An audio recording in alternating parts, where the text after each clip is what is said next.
que le va a dar la oportunidad de defender su vida, porque lo va a desafiar en un duelo a muerte, a piedra. Levanta una piedra. Eso es bíblico. Y el otro tiene que hacer lo mismo. Bien, volvamos a tu aventura y con tu querida y desaparecida compañera. Sí, bueno, estábamos en el golpe de estado de Natush Bush y de García Meza.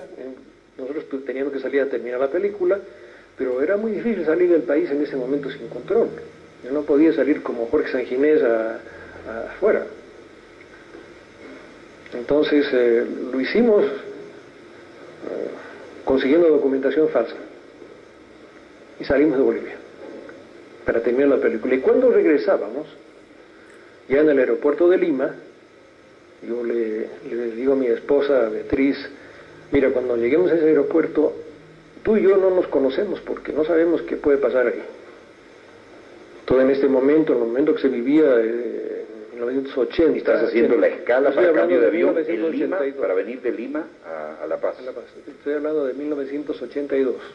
Todavía había militares en el poder. Y yo sabía que las policías, por el plan Cóndor, las policías latinoamericanas estaban todas interconectadas. Efectivamente ocurrió que cuando estaba a punto de recoger mi maleta, se acercan dos individuos, me muestran sus credenciales policiales y me dicen: usted, su documento. Le digo: miren el pasaporte, miran, se miran entre ellos y dicen: está usted detenido. ¿Por qué? ¿Qué va a pasar? ¿De qué me acusa? No, usted no hace las preguntas las hacemos nosotros. Muy bien. Yo veía mi maleta dar vueltas ahí y estaba esperando, tratando de pensar qué se podía hacer, porque me acordé que un tiempo atrás 2 madres de Mayo habían sido capturadas en ese aeropuerto de Lima, entregadas a la policía boliviana, aparecieron estranguladas en un hotel de Madrid. Célebre, tristemente célebre. Conocido el caso, ¿no? Creo que andaba vinculado cierto teniente por ahí, pero no tenemos la seguridad que así fue. Bueno, yo me dije: no, en manos de estos esbirros yo no voy a caer, porque yo prefiero que me echen un tiro aquí en el aeropuerto, ¿no? Antes de que me torturen y después me van a matar igual. Exactamente.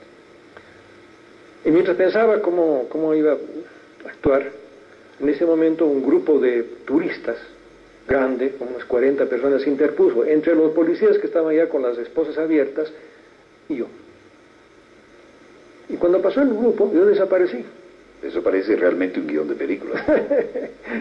Y logré zafarme de la sala esa a otra sección del aeropuerto y finalmente terminé en la pista de aviación. Bueno, en esa época todavía no estaba la paranoia inducida sobre los terroristas en aviones, así que sí se podía llegar por ciertas puertas y con cierta audacia, ¿no? Entonces me cambié, me saqué la chaqueta, me levanté las mangas y logré salir del aeropuerto a esperar a Beatriz. Pero Beatriz no salía nunca.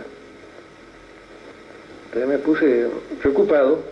¿Y qué es lo que había pasado? Beatriz sabía que en esa maleta, en mi maleta, estaba la película. Y habían documentos muy importantes. Dijo: no, yo esa maleta no la dejo sola. Y fue y alzó la maleta e intentó salir con la maleta. Pero la compañera se la jugaba. Era una mujer muy valiente. Y entonces le dijeron: no, su ticket, su contraseña. No, me ha perdido. No, que tiene que tener la contraseña y no puede salir la maleta. Y estaban discutiendo, y los policías que querían tomarme preso andaban dando vueltas por el lugar, desorientados, notan la discusión esta, se acercan y dicen: ¿qué pasa aquí? ¿Por qué pasa? Porque era la última pasajera que había ahí en el aeropuerto, en la sala esa de salida. Dice: no, aquí la señorita dice que es su maleta, pero no tiene la contraseña. Ajá. ¿Y tiene la llave entonces? Tampoco tenía la llave. No tiene la llave. Entonces ellos abrieron la maleta, pidieron la documentación, vieron que era boliviana, abrieron la maleta, encontraron lo que estaba allá y se la cargaron. Caramba. Y se la llevaron y estuvo la pobre Beatriz 15 días presa en una cárcel de Callao. Gracias a que yo me moví rápidamente con el senador Lavarello, presidente de la Comisión de Derechos Humanos del Senado de Perú, para denunciar este asunto, esta tragedia. Él me prometió que iba a hacer lo posible, que iba a evitar que le tocaran Beatriz. Le dije, va a haber un escándalo internacional si le tocan un pelo a mi esposa. Pero tardó 15 días porque la embajada boliviana estuvo presionando mucho para llevarse a Beatriz. Por eso no pudo sacarla de inmediato. Querían traérsela. Querían traerla a Bolivia. No la iba a pasar muy bien si se la traían. No. Después que Beatriz salió, logramos, yo no tenía documentación, he quitado los documentos que traía, y pasamos clandestinamente, volvimos a Bolivia, todavía cuando había gobierno militar. ¿Por qué zona de la frontera se infiltraron? Por el Perú, por el límite con el Perú, por el lago Titicaca. Lago Titicaca. Esa fue la historia de... Pero la escapada esa fue realmente sorprendente. ¿Y qué sensación te da el proceso que se está viviendo en nuestro país? Yo casi dejo los huesos de aquí, ¿no? Cuando tú Bush no tanto, cuando García Mesa sí, porque no sabes, nos secuestraron a punta de pistola y fuimos a sótano donde nadie salió vivo, y logré la exclusiva con Juan Lechín, ¿no? Esa época cuando volaron la Central Obrera Boliviana, pero aquí el testimonio tiene que ser el tuyo, si quieres hablar de esa etapa también. Pero ¿cómo ves este proceso en nuestro país, en la patria grande? Bueno, es un proceso prodigioso. Bueno, ya es prodigioso que estemos en la Casa de la Cultura. Es un proceso prodigioso. Simón Rodríguez, esta enorme instalación, haciendo esta entrevista vía satélite. Habría que hacer un poco de historia, ¿no? Hay un poco de memoria, porque ¿de dónde nace este proceso? Yo podría decir que este proceso nace en octubre del 2003. Es una sublevación. Los indios se sublevaron en Bolivia muchas veces. Esta es una sublevación victoriosa. Una sublevación que va a generar un Pachacuti. Traduce Pachacuti porque no todo el mundo lo sabe. Sí. Pachacuti significa cambio, revolución. Es un proceso que va a hacer realidad los viejos sueños libertarios de los indios en este Pachacuti, en este gran proceso de cambio. Pero es una historia muy complicada, muy compleja, muy rica. No es un movimiento, no es una sublevación más. Es una sublevación que tiene una memoria larga y que tiene dos fuentes, yo creo, muy importantes que construyen ese proceso. La memoria histórica, ¿verdad?, y la cultura andina. ¿La cultura? Andina. Andina. Indígena, aymara.